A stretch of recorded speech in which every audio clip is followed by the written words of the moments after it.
Okay, Beruchim Habayim. Welcome to another Tuesday night class. We would like to thank the hostess, Mrs. Argy, for opening her home once again in this beautiful backyard, setting up everything so wonderful. You should only see Simcha in the home. Amen.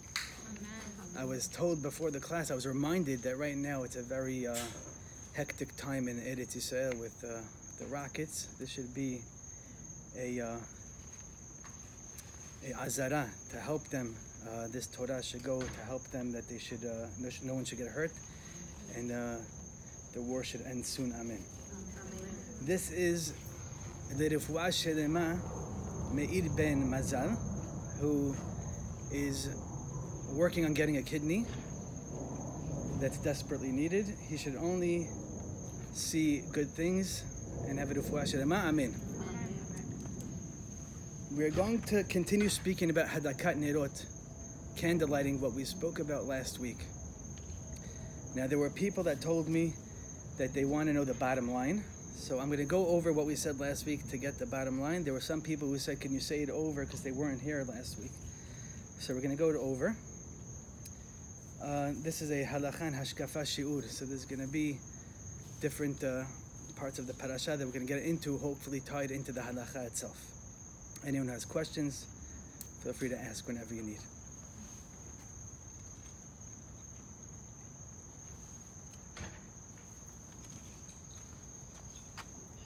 Go ahead, continue. This week's parasha is Parashat Vayera. In this parasha, we have probably, I believe it's the first dispute between Avraham and Sarah. They had an argument. Right, we're going to be learning about Hadlakat Nerot. The reason why we have Hadlakat Nerot among Kavod Shabbat, Oneg Shabbat, enjoying Shabbat, honoring Shabbat, the main reason that we all know is because it brings about Shalom Bayit. Why? How does that work? Because when there's light in the house, the husband can see the wife can see the husband, they can see the food, they won't stumble on anything. And light always brings about happiness. When things are dark and gloomy, it's depressing, and it causes a man and wife to have a lack of Shalom Bayit. Now, Avraham and Sarah had the same issue. Sarah couldn't have any children. She prayed to Hashem, she didn't have children. She said, take my maidservant Hagar. Avraham takes Hagar, he has a child, Yishmael. Many years later, Sarah is promised that she's going to have a child. And she has Yitzchak. And she knows, or she feels, that Yitzchak will be influenced wrongly and badly by Yishmael. So she says, you got to send him away. Abraham said, no, I can't send him away. This is my kid. He should be with his father. I can help him. I can change him. But we know who was right in that situation. Sarah was correct. And Hashem said, listen to her. She knows what she's saying. Send her away. And that's what he did. Now you find something amazing by this argument, that it didn't last. It just stayed exactly the way it's supposed to stay. Many times there's no rights, there's no wrongs, it just is. And that's exactly how it was over here. Avraham said something, Sarah, and then they made a decision together, and that's what happened. And that's what the Shalom Bayit is. That's what the Hadlakat Nerot brings. We said last week that in Parashat Lech Lecha, Sarah had 3 different miracles that were surrounding her at all time. The first miracle was the cloud of glory that was on top of her tent, on top of the oil moed. The second one was the challah that was baked, stayed fresh for the whole week until the next Shabbat, and the candles were lit for the whole week. And the rabbis say there's a reason why these 2 mitzvot bring about God's glory, because this is what a woman is. This is her foundation. This is her strong suit. If she keeps these mitzvot, she'll have a very happy marriage. She'll have Shalom Bayit. She'll be strong in the mitzvot that she needs to keep, and then the family gets strong together. Now, we find in this week's parasha the antithesis of Shalom Bayit. The rabbis say the exact opposite of Shalom Bayit is Sedom. The opposite of Hadlakat Nerot is Sedom. How so? Sodom was a very interesting city. Sodom, as the Midrash brings down and the Gemarot bring down, Gemara and Sanhedrin, they had a lot of laws, they had a lot of rules. Their motto, their famous saying was, what's mine is mine and what's yours is yours. That's how they lived. I have something, you can't have it. And that's what they lived by, and that's what they did to anyone who came. One of their laws was that nobody can give out anything to poor people. If someone's dying in the street, you let them die. If someone wants to let you use his house, they go and they fight that. The Gemara brings down a story. In Sodom, there was a girl who gave bread to a poor person. When they found out about it, it's a big avla, it's a big sin. They shouldn't have done that. Terrible, what a terrible thing. She gave bread to someone dying. They smothered her with honey. They hung her up outside, and the bees came and bit her till she died. That's what the Gemara says. If somebody would come not knowingly into a house, they'll say, of course you could come. They would make a short bed for the tall guy, a tall bed for the short guy, and either they would stretch him out or they cut his legs off. That's how they treated guests. That's how they treated people. They didn't want to take your stuff, at least in the beginning. If they said, no, you keep your stuff and I keep mine. When somebody used to come and ask for money so they could go buy bread, everyone in the city who would give him money, they would all give him, big tzaddikim, they would all give him coins, and they would write their names on the coins. He would go to the store, they wouldn't give him any food. I'm sorry, we don't take this. Until he had no food, he had all these coins in his bag, he would die, and then everyone who gave him coins would take the ones with their names on it. Okay, this one's mine and this one's yours. That's how they treated people. With this expression, this motto of what's mine is mine and what's yours is yours. The Gemara goes on to say even more. What did Sodom do? There was two women that were by the well. And one says to her friend, you look very pale. And she says, well, I don't have any food. So she says, okay, fine. You give me your jug of water. I'll give you a jug of flour. And that's what happened. They found out about it. They burnt her. The same Gemara brings down a different story. A woman used to pass by a man that was very poor. And he always asked for food. And every day she would pass by and she started feeling bad. It was the daughter of Lot. She felt bad for the guy. And she would give him. And everyone started wondering. They got together and they had a whole big shi'ur. They said, how is it that he's still alive? It doesn't make sense. Someone's giving him food. They found out who it was. It was Lot's daughter. And they burnt her. Before they burnt her, she said, God will avenge me. Now, all these stories have the same understanding, that they believe that what's mine is mine, shali shali v'shalach shalach, which is the exact opposite of how it works with Shalom Bayit, and the exact opposite how it works with Hadlakat Nerot. What's the reason why Hadlakat Nerot, I believe, what's the reason why Hadlakat Nerot is so important for Shalom Bayit?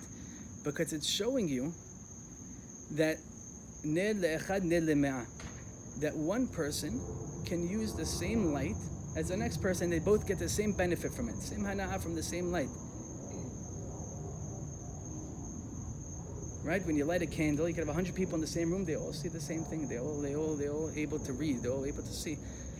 And that's exactly what they were lacking in Sodom. This parasha that talks about Sodom is lacking the fact that they could have said, you know what? We don't have to give to each other, but we have to be nice to each other. You don't want to give. You don't want to go. Not everyone has to give tzedakah all the time. Sometimes it's very difficult to do these things. But at least be nice. Let the person use what you have if you're not lacking anything. And that's why we have Hadlakat Nerot, to show us that the ultimate Shalom Bayit between a man and a wife is knowing that many times in our lives we don't have to lack anything. We don't have to give something away to get something back. We just have to share it together. With that, we're going to start the halachot of Hadlakat Nerot. Again, some of the things we said last week, we're going to go over it again. Number 1. We said the mitzvah is primarily on the woman. Why is the mitzvah of Hadlakat Nerot primarily on the woman? I didn't say specifically, because men also have to light, which we'll see throughout the shi'ur. The reason why they have to, they get the mitzvah to light, and as we said, that there are some rabbis that they bring down the question that there are many times when a husband would do it, and then she would have claims on him and say, you owe me money. You owe me money. You took my mitzvah. This is my mitzvah. You're not allowed to steal my mitzvah from me. And they get involved. And if you have to give it, if you don't have to give it for whatever reason, for sure, if it's her own money, they say you have to give it. You took her mitzvah. Now, why is it her? There's two reasons. Number one, Hava took away the light of the world. When she made Adam sin from eating the Etz Hadat, she took away that spark. She took away life. And that's why she is the one that has to bring back light every single week, to be metaken, to fix what she wronged. The second one is the simple understanding, is that she's the Akeret Habayit. She's the one that's always in the home. Since she's always in the home, she deserves to light it. She takes care of it. As we said, she's the foundation. She's in charge. So she gets to light it. During the times that she lights, the most special and auspicious, the most special times is to pray during those times. The Yetzer Hara tries to get you always when you are the strongest. When something is kadosh, when something is holy, that's when he tries to get you. That's when the kid is grabbing by your tail, and that's when you have to cook, and that's when you have to do all these different things. So make sure it's very important that those are the moments that you have to pray, because there's nothing like a Jewish mother's prayers. Nothing. It brings back something from me. I remember when I was younger, and I would go to yeshiva, and I needed to get a good havruta. Everyone wants to get a good learning partner. We want to get someone that we could learn with, someone that's good, someone stronger than you. And my mother used to always tell me that I'm praying for you, and let me know when you get him. And she would pray for me, and then I would call her up one day and say, oh, I got him. Okay, now I could stop praying. Thank you. And that's what she used to do. But the Hadlakat Nerot, she used to pray for me that I should get someone to learn with, someone good, and it always worked. It's like a segula that's unbending. It never fails. There is a story of a woman.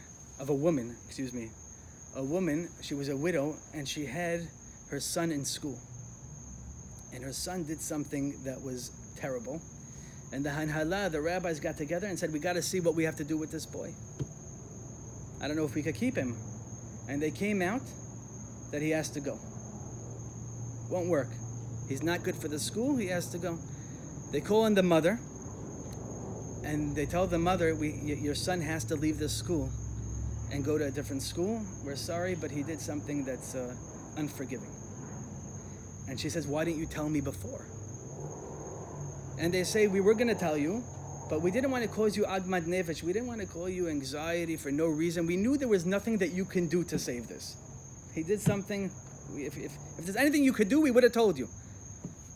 And she looks at the rabbi and she says, but I could have prayed. You stopped me from praying. If I would have known that my son had an issue, I would have prayed. They said, listen, praying, very nice. I don't know if that... I want to go to the rabbi. She takes him to the rabbi, Rabbi Michal Yehuda Lefkowitz.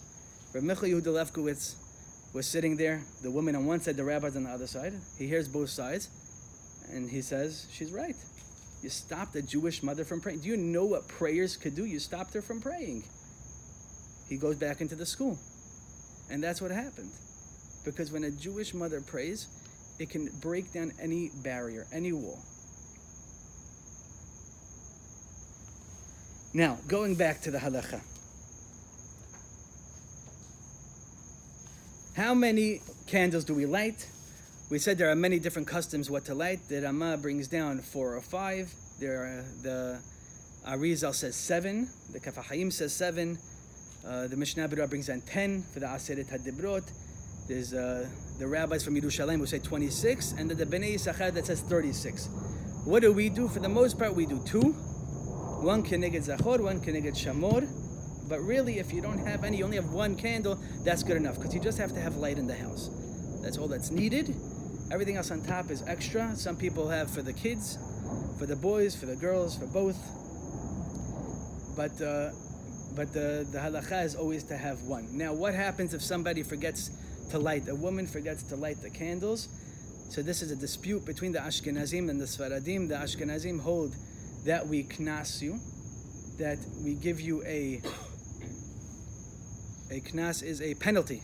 We give you a penalty that from now on, every week you have to light another candle. You took away a light, you have to light another candle. Sfaradim which is Rabbi Ovadia, Rabbi Ben Zion, they say, no, you don't have to light another candle because nowadays we have electric lights and electric lights are good enough. So Rabbi Moshe Feinstein and the Tzitz Eliezer and the Shevet HaLevi all say for Ashkenazim you have to light. I did call up two poskim in Brooklyn, Rabbi Nelkenbaum, and he said in the name of Rav David Cohen that even Ashkenazim, they tell them not to light. So for Ashkenazim, you could go both ways. For the Sfaradim, we wouldn't have to have this penalty. Now, even for the Ashkenazim, if the person is a Baal Teshuvah and they didn't light for many, many weeks before they became religious, we don't make them light 100 candles. We just say you start from here and you only do the 2. The next question that we had last week was regarding electric lights. So electric lights is a big situation in itself. Nowadays we have electric. So what happens if you don't have any candles, right? The Chatzkilah, you should have candles, you should have oil, whatever you use. We're going to see later that the best thing is to do oil, shemen zayit zach, like it says in the Mishnah, because it's the cleanest and clearest light, and it grabs the wick very well as well. What happens if you don't have any? There's a dispute among the poskim. All of them pretty much hold that you can make the beracha and do hadlakat nerot on electric lights. You go to the electric lights, you say the beracha, and you turn it on, and that would be good enough. Now, best to do it on a regular lamp light, not on a fluorescent or a LED. But if you do it on a fluorescent, lefi Cham Ben Zion, you could still do it. Now, what happens? Now, Rabbi Ben Zion brings down a different thing. He says that you should not do it on electric lights, because if you do it on electric lights, when you make the beracha on that, it's the first second is coming from your lighting, but after that it comes from the company, it comes from the JCP&L or FPL, and that's not you anymore, and it's going to be an issue. Rabbi Ovadia brings in a question. He says, let's say we hold that you do it on electric lights, which he does hold. He says, so what happens now if there's a hurricane and the lights go out? How do you deal with that? And the candles should be lit for a certain amount of time. You have a hurricane and it goes out. So now do you have to always be concerned that there's going to be some type of power outage? He says, no, you do not have to be concerned because it doesn't happen often. In Florida, if it's during the hurricane season, different times, it probably would be best not to make the beracha when you do it if you don't have the candles or you don't have the oil. Now the minhag is that if possible, of course, it's better to use battery powered, like the little candles or the little those flashlights that you put upside down, and you could even make the beracha on that.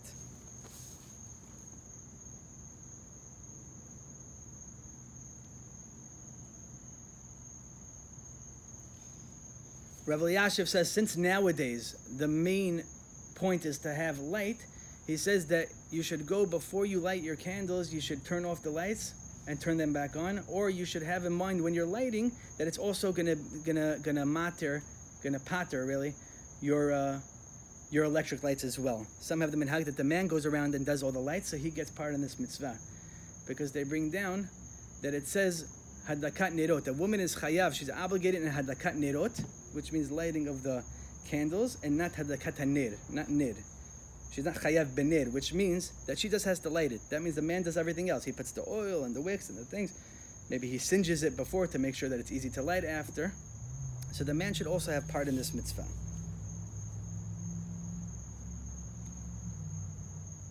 Now, when is the best time to light? The best time to light the candles is, in Florida at least, 20 minutes before Shekiyah. The woman, 20 minutes before Shekiyah, which is sunset, that's when she should start lighting. That's when she should light the candles.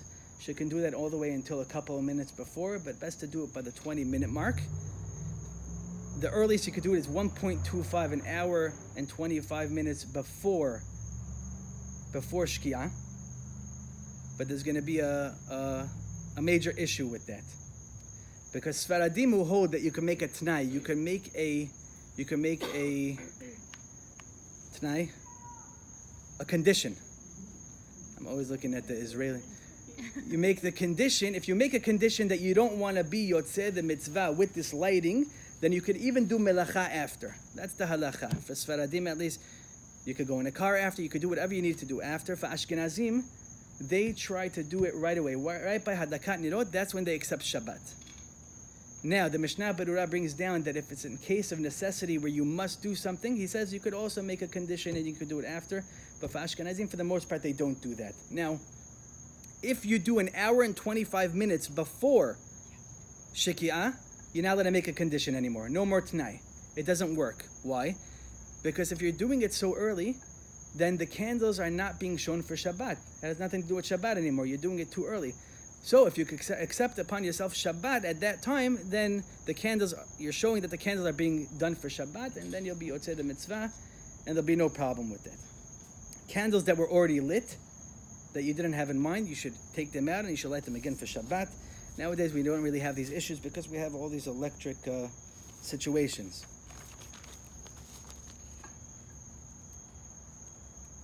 Now, this was a big topic last week. When it comes to making a beracha, when do you make the beracha? You make the beracha before, before you light the candles, or you make the beracha after you light the candles.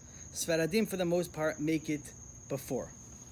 So they make the beracha, they light the candles, they put down the wick, and that's it. Yeah. But how it can be? כאילו להדלקת נרות אתה אומר, נכון? כן.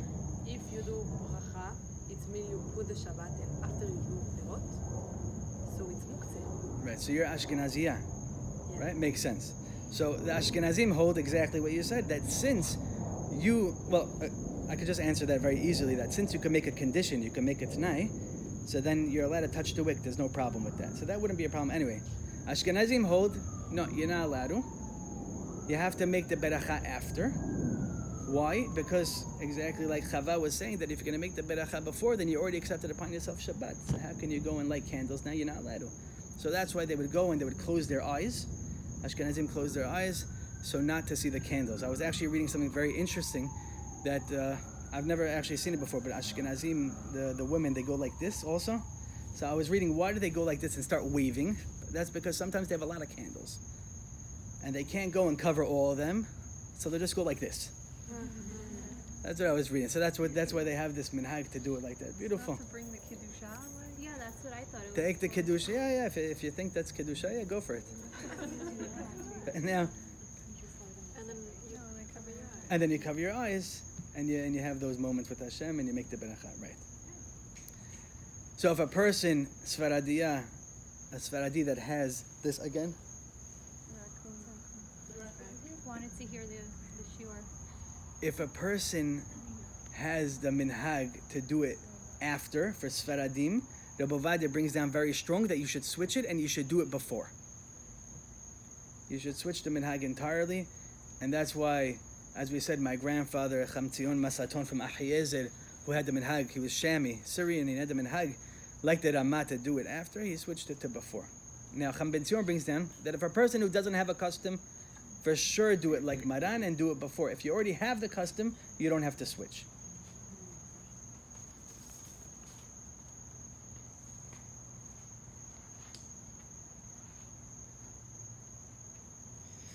So what if you light candles and they go out? You light candles and they go out before the time, the 30 minutes, or it's really supposed to be throughout the meal or even into the night, and it goes out 5 minutes later. Do you have to relight them again? So if it's before nightfall, then you should for sure relight them again, so you should get the benefit for having it on Shabbat. If it's after nightfall already, do you have to tell a goy to do it and things like that? That you don't have to. If you had enough oil in there from before, then it won't be a problem. Make sure you don't put it in a place where it's very windy or behind the door where it would go out regardless, because then it could be an issue, because it was never meant to last for that long.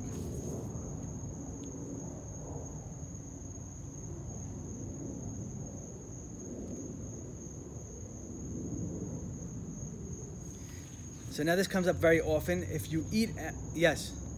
What if the candle goes off right after you say the bracha? It doesn't even ignite at all? No.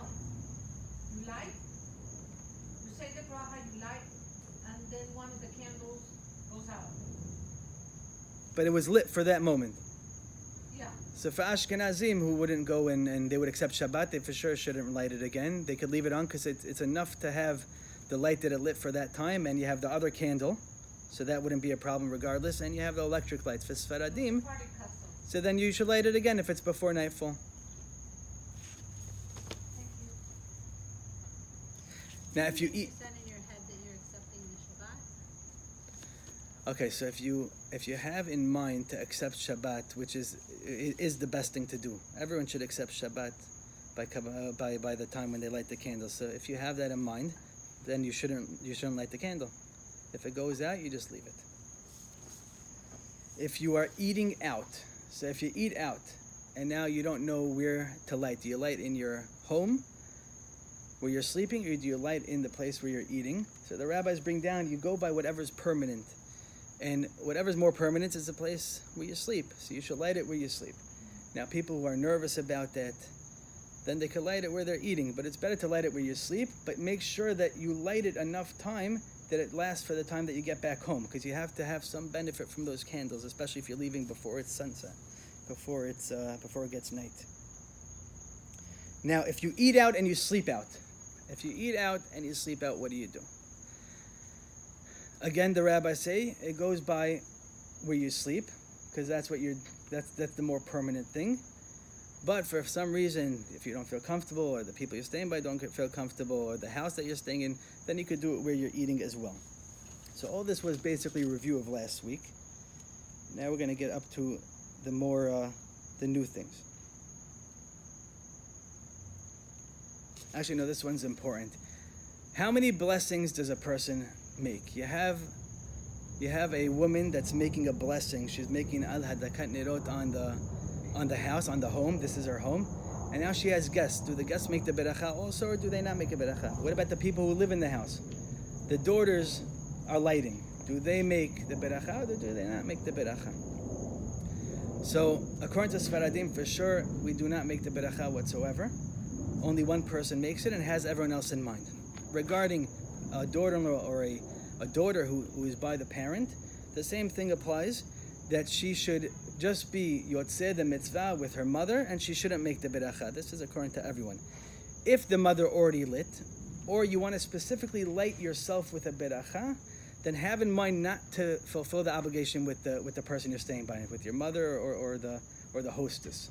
By Ashkenazim, I asked the posek, and he said that the Ashkenaz custom is to always make the beracha, even when they're by a parent or by an in-law. They always light and they make the berachot.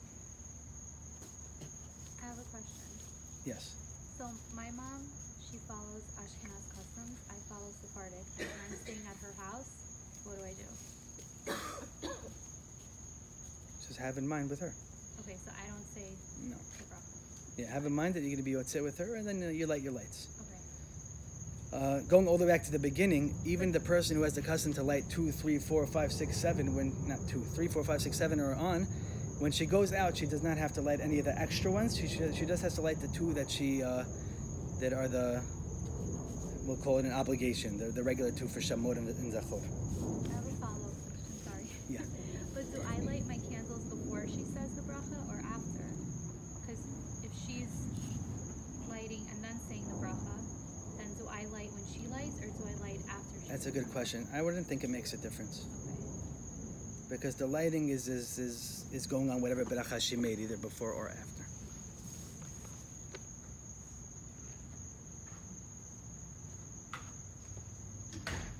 Now, a woman is in a hospital. She just had a baby, she's in the hospital, or she's in a different place, and the husband is home. What do they do? Does Rabbi Ben Zion brings down that really she should go on the husband's candle lighting on the home. But Rabbi Ovadia argues, and that seems like the custom. The minhag is, the poskim say, that the woman should light her own candles, or her own, if she's in a hospital, she can't light candles, her own lights, lamps, or whatever she can do. And the man should do it also at home. If the nurses are going to turn them off right away, then she shouldn't do it at all. She should do it on the electric lights. And the same thing if the husband is away. If the husband's in China, the woman is at home, he would light his own candles and she would light his own candles. If, as we spoke about, if you're in a hotel, which happens very often, we said, which I heard from Rebbe Ovadia, that it's a beracha levatala. It's absolutely asur to light candles in the lobby where they always let you light candles or tell you to light candles. You must light it either where you eat or where you sleep. So the people who light candles in the lobby are doing something wrong, and what they should do is they should have one person light in the place that you eat and have everyone else in mind, and then they could light whatever they want to do. Or try to light in the room if possible. If not possible, keep a light on in the room, so you at least get the shalom bayit. You keep the bathroom light, and then the light goes into the whole room, and then you won't have that problem for your room.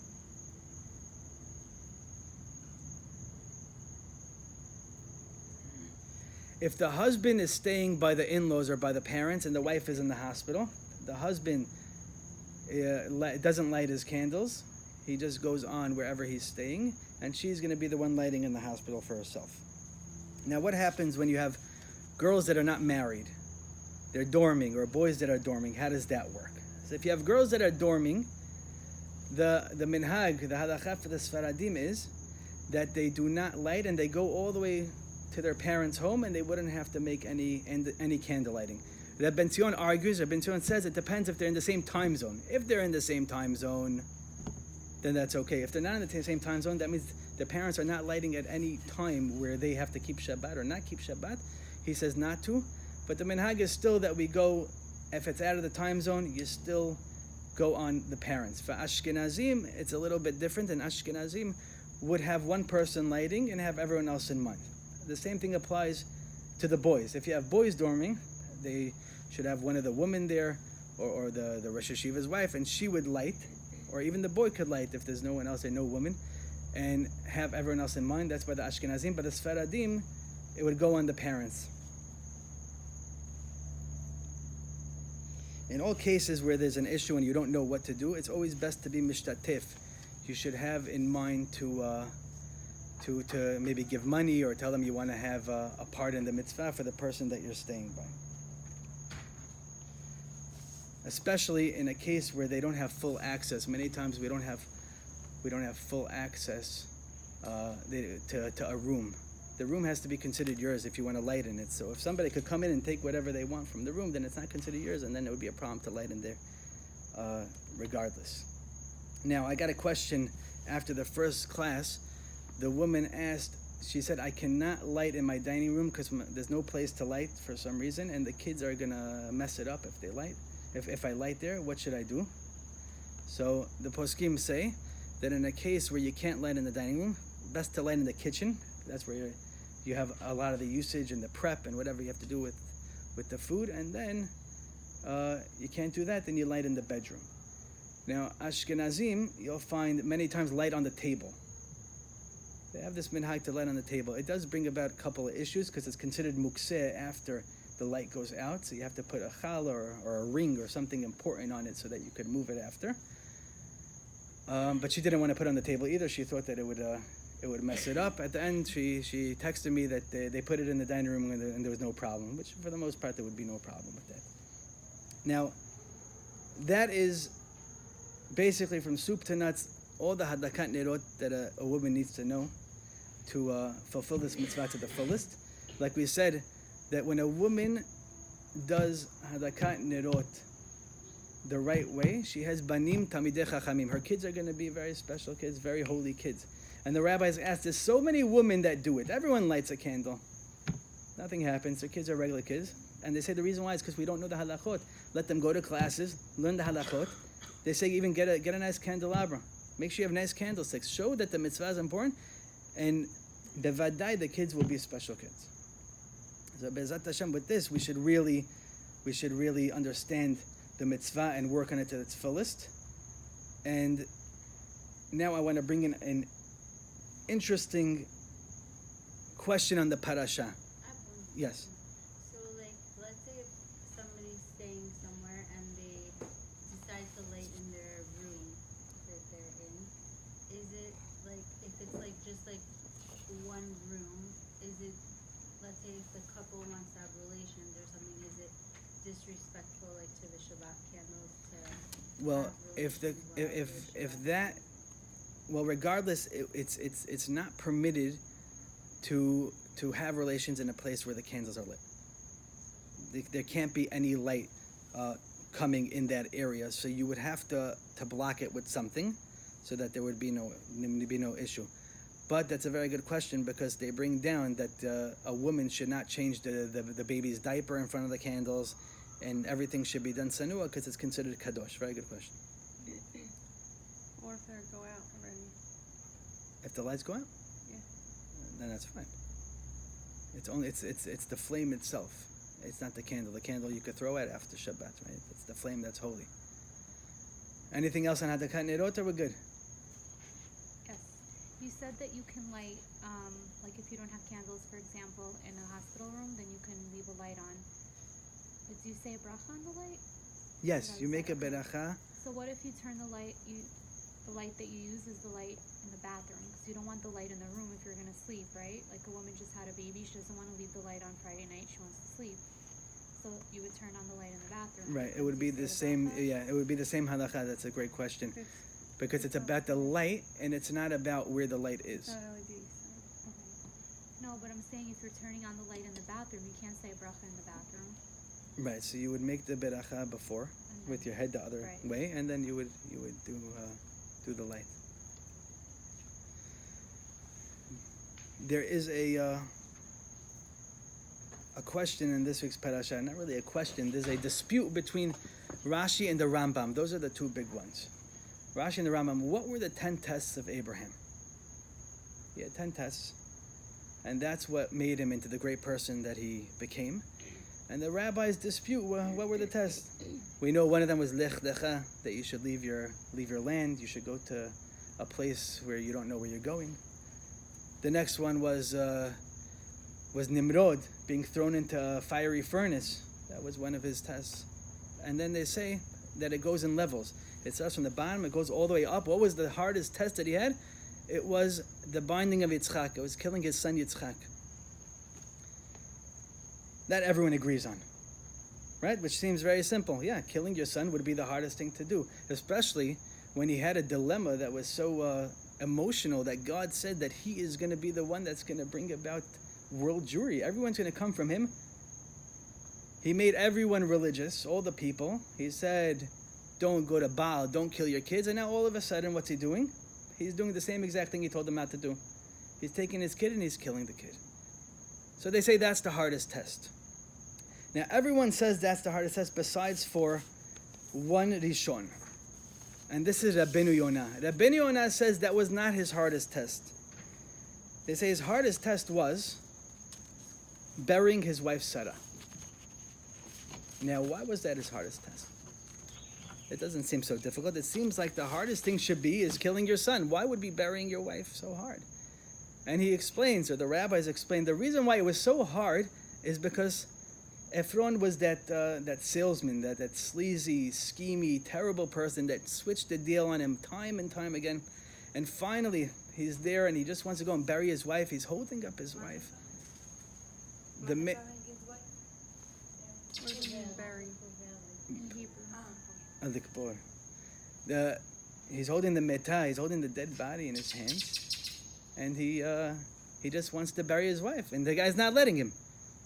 So Rabbeinu Yonah says that's exactly why, and I'm going to explain it with a story that happened with me.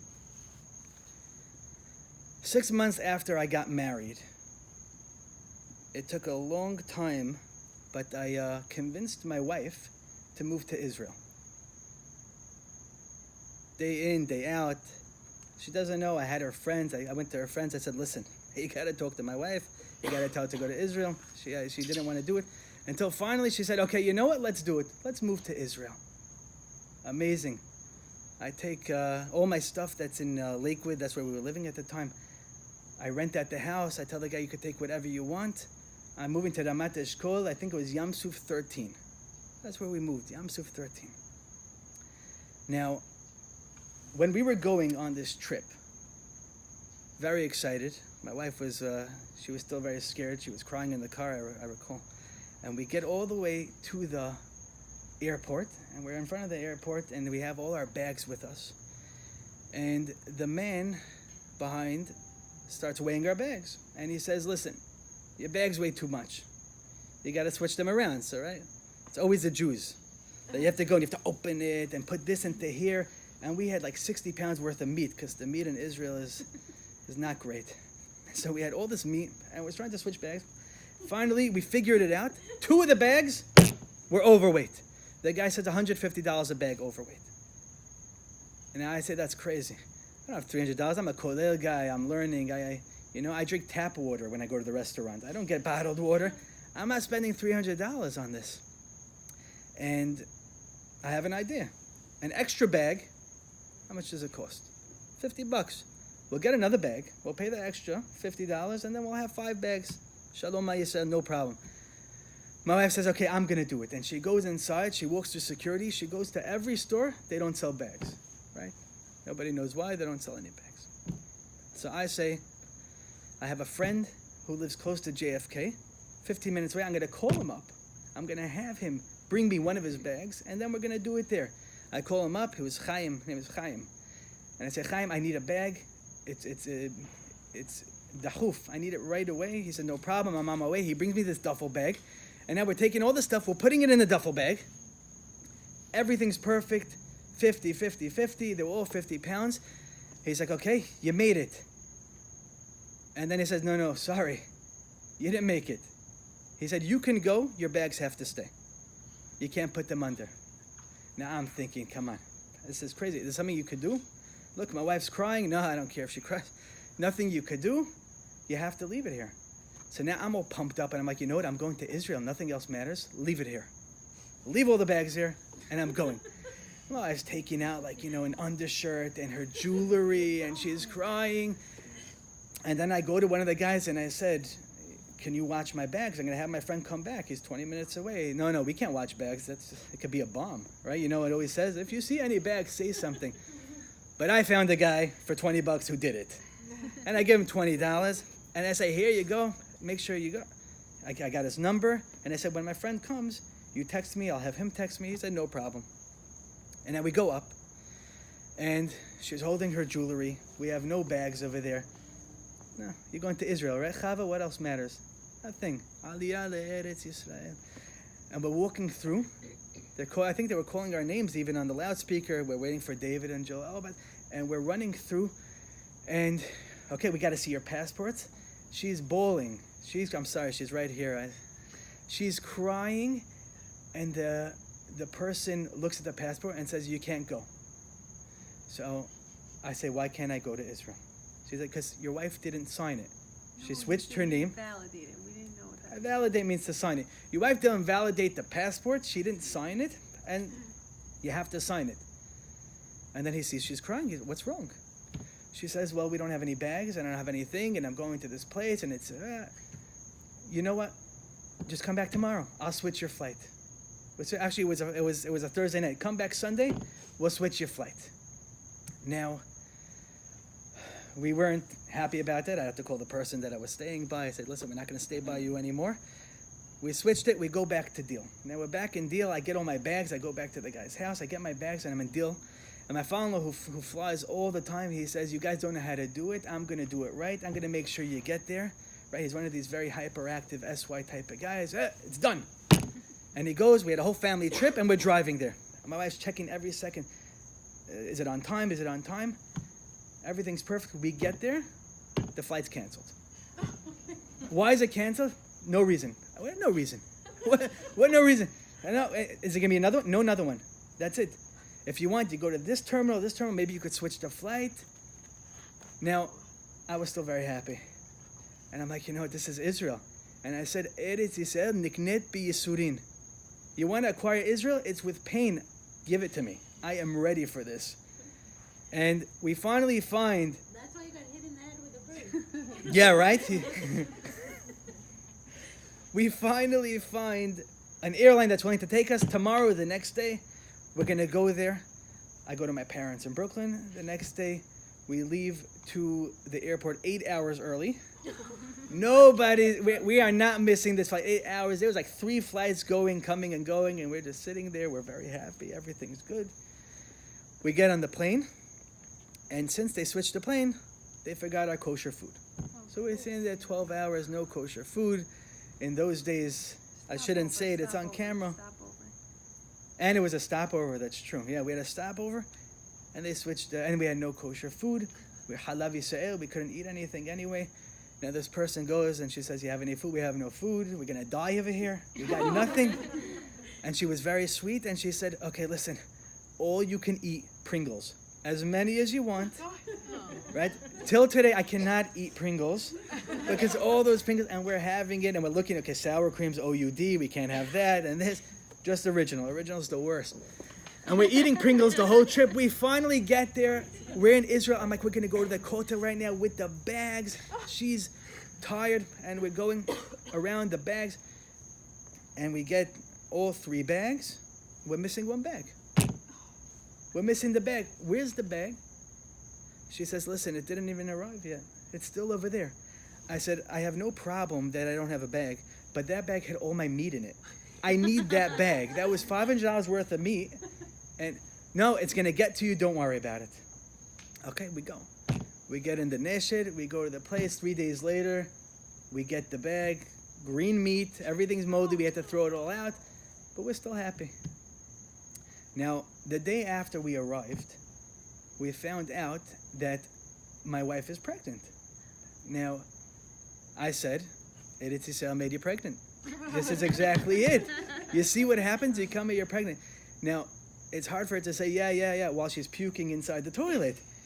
And for the next week, 2 weeks, she had the worst pregnancy, and she's throwing up. I had to bring her to Hadassah 3 times for IVs.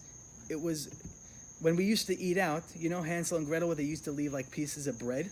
So she had like a stream of throw up. I would never get lost going from my apartment all the way to where I had to go. And to be honest, it's harder on men than women, I'll tell you the truth. Because we want to feel bad, but it's like Hajj, halasna, it's too much. How much can you throw up already? Be careful, you're sitting right next to the lake, and this is a bunch of women back here. All right. 40 on 1. I hope you know how to swim. She won't feel bad for me. Okay, so now what happens? We didn't even make it a month in. I gotta go home. I miss my mother. I miss the food. I can't live here. It's the air. And everything made her puke. Like, you know, everything had sesame seeds on it. She hated sesame seeds, right? They manufacture sesame seeds in like the water, you know? Now, okay, we're going home. We gotta switch the flight. We gotta spend money to switch the flight, $250 each, right? We should have just did that first ticket and we would have no problem. That first extra luggage. And we get there, 12:05 flight, and the guy says, okay, I'm sorry, but it's 12:05 p.m., not a.m. Or the opposite. It was 12:05. Yesterday. Yeah, it was the day before. What do you mean the day before? I just want to get home now. Now we have to go with all our luggage, go back to where we were staying, which we didn't really have. We stayed by a friend maybe. And we had to start over the next day. Okay, if you want to go on the next day's flight, you're going to have to pay another $300 a ticket. Okay, another $300 a ticket. Shalom al Yisrael. Everyone's happy. Now we pay the $300. We get there. We get on the flight. Very difficult time. She was saying how she needs, you know, whenever there's a person who is sick and they need first class makes you feel good. Whenever you have first class, you could be sick with how many things, but I need first class. And the guy said, we're not giving you first class. She said, I need first class. And then he says, listen, if you're really that sick, we will stop this plane and you will pay for everyone on board for stopping this plane. And then she said, I'm okay. Now, we get to Newark, New Jersey airport. Okay, this story, by the way, is all on the Dvar Torah, and we'll get back to it in a moment. We get to Newark, New Jersey, and we are totally not in the mood. We want to just get home. We had nowhere to stay. They're still living in our house, and we're going in the carousel. You know, we don't care if our luggage comes or doesn't come anymore. And then my wife looks, and she says, isn't that my shirt? And then I'm like, yeah, I think those are my boxers. For some reason, our luggage broke open, and all our stuff is going around. And I'm sitting there grabbing stuff, and I'm running, and everyone's like, oh, look at that Jew. And we're all holding the thing, and now that was the end. And my wife's like, no, this is game time. And she walks over to, I'm not gonna say the airlines, to the front desk, and she says, I want you to pay me everything. It wasn't even a price, $1 million. 10 million. You guys are the worst people ever created. I want my money back. And I'm telling her, listen, Jill, there's people watching. You have to, this is a Kiddush Hashem, make a Kiddush Hashem. He's like, Kiddush Hashem, nothing. I'm here holding all my undergarments. I'm not making no Kiddush Hashem. And she's going crazy. And then they said, we'll give you a $50 voucher. Now, with a $50 voucher, you can't even buy Pringles for free, right? Don't give me your $50 voucher. Don't give me nothing. We're never going to use you again. And we left. That was the end of the story. How long did you stay in Israel? A month and a week. I counted. Now, how is this story the same as what Rabbeinu Yonah said? Rabbeinu Yonah said, the reason why the last test was so difficult for Abraham, that's because after everything, Abraham said, okay, enough. Done. You want me to go and jump in a furnace? Done. You want me to move my family to a place where I don't know where I'm going? Done. A famine? Cool. My wife gets taken by the evil king Paro? No problem. You want me to take my son and kill him? That's okay. But why can't you leave me alone? Why can't you just leave me alone? Why can't I just bury my dead wife? And what did Abraham do? He didn't do that.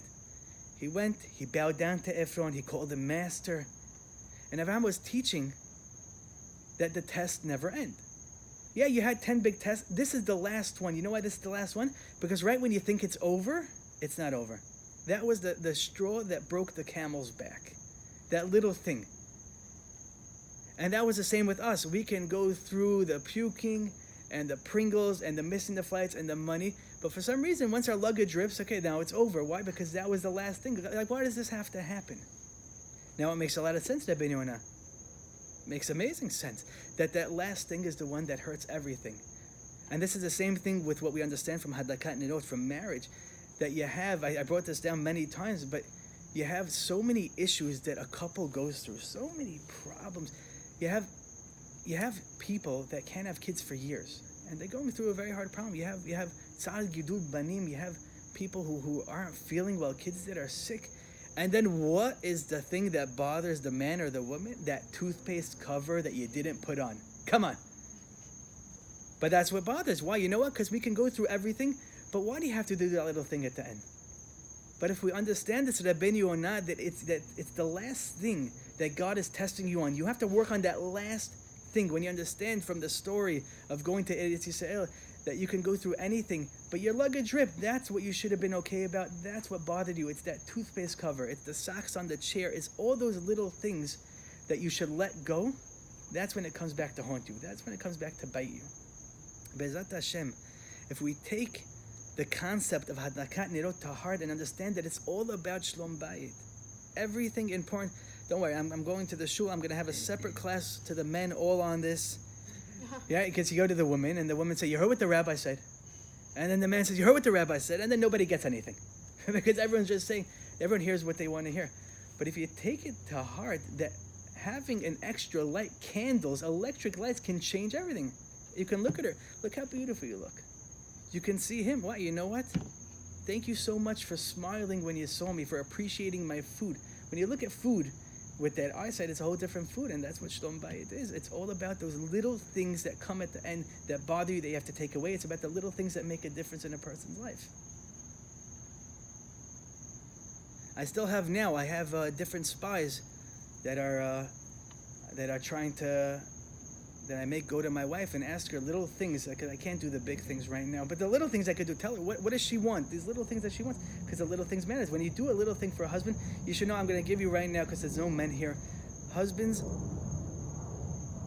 are manly, but really they're wimps, all of them.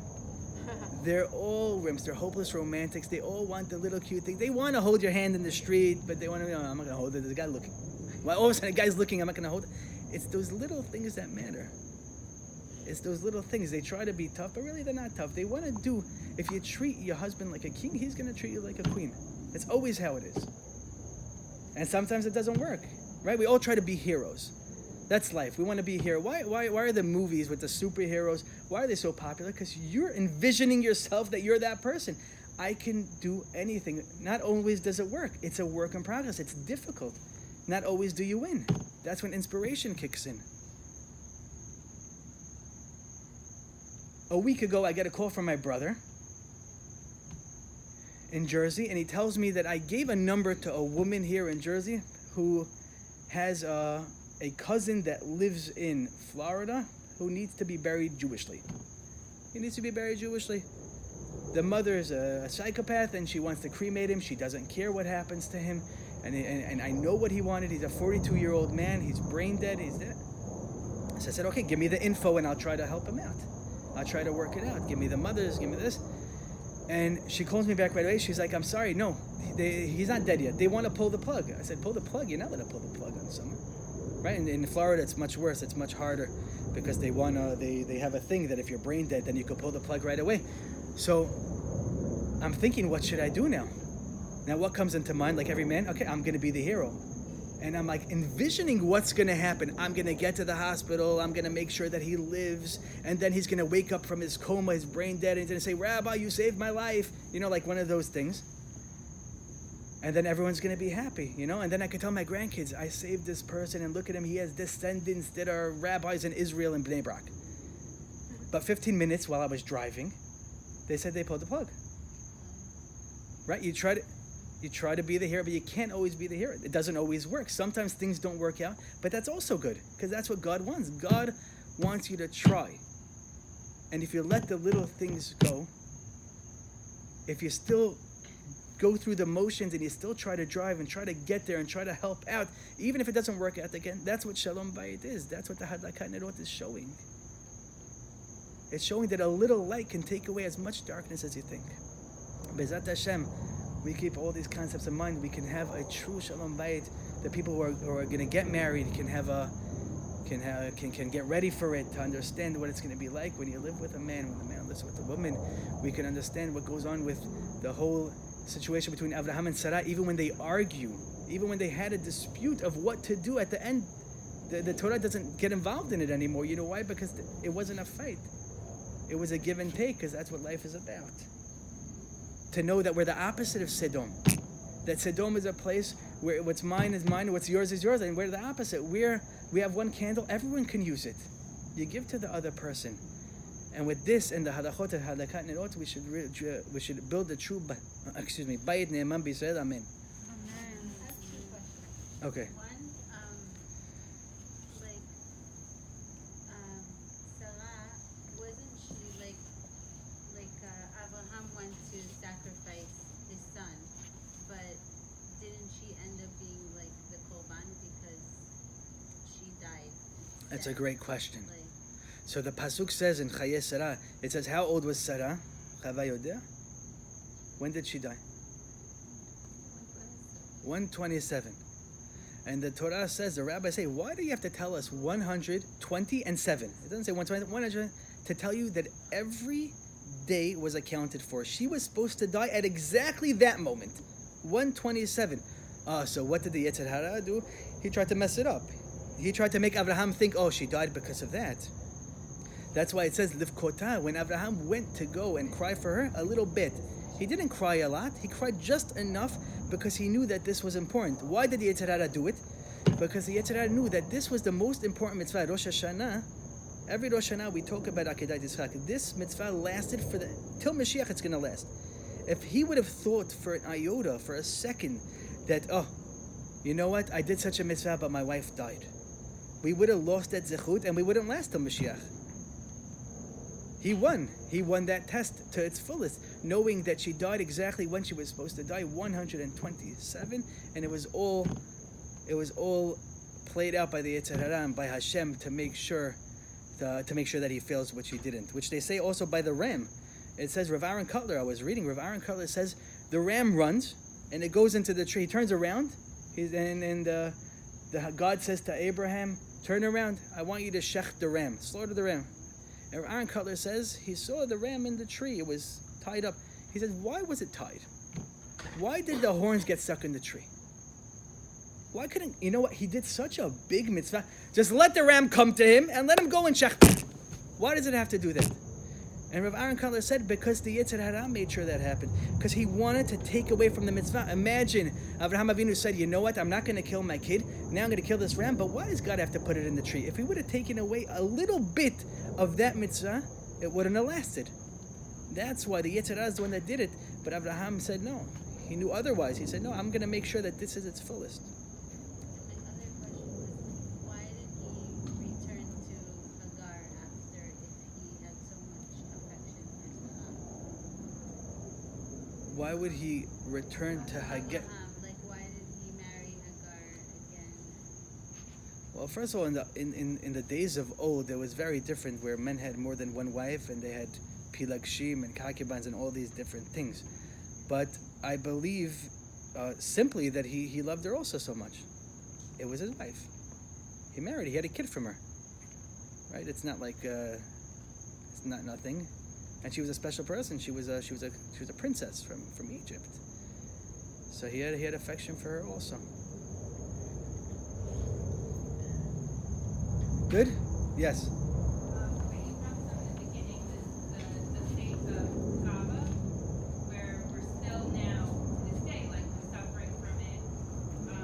And my question is that women throughout the generations, like, we've suffered for so many years for this, and isn't there an idea of, like, everyone can do teshuva, and even, you know, no matter what we've done, also throughout history, like, women have done amazing things without participating in the Ha'egel or anything that, like, women have done that's great, that men have sinned or whatever.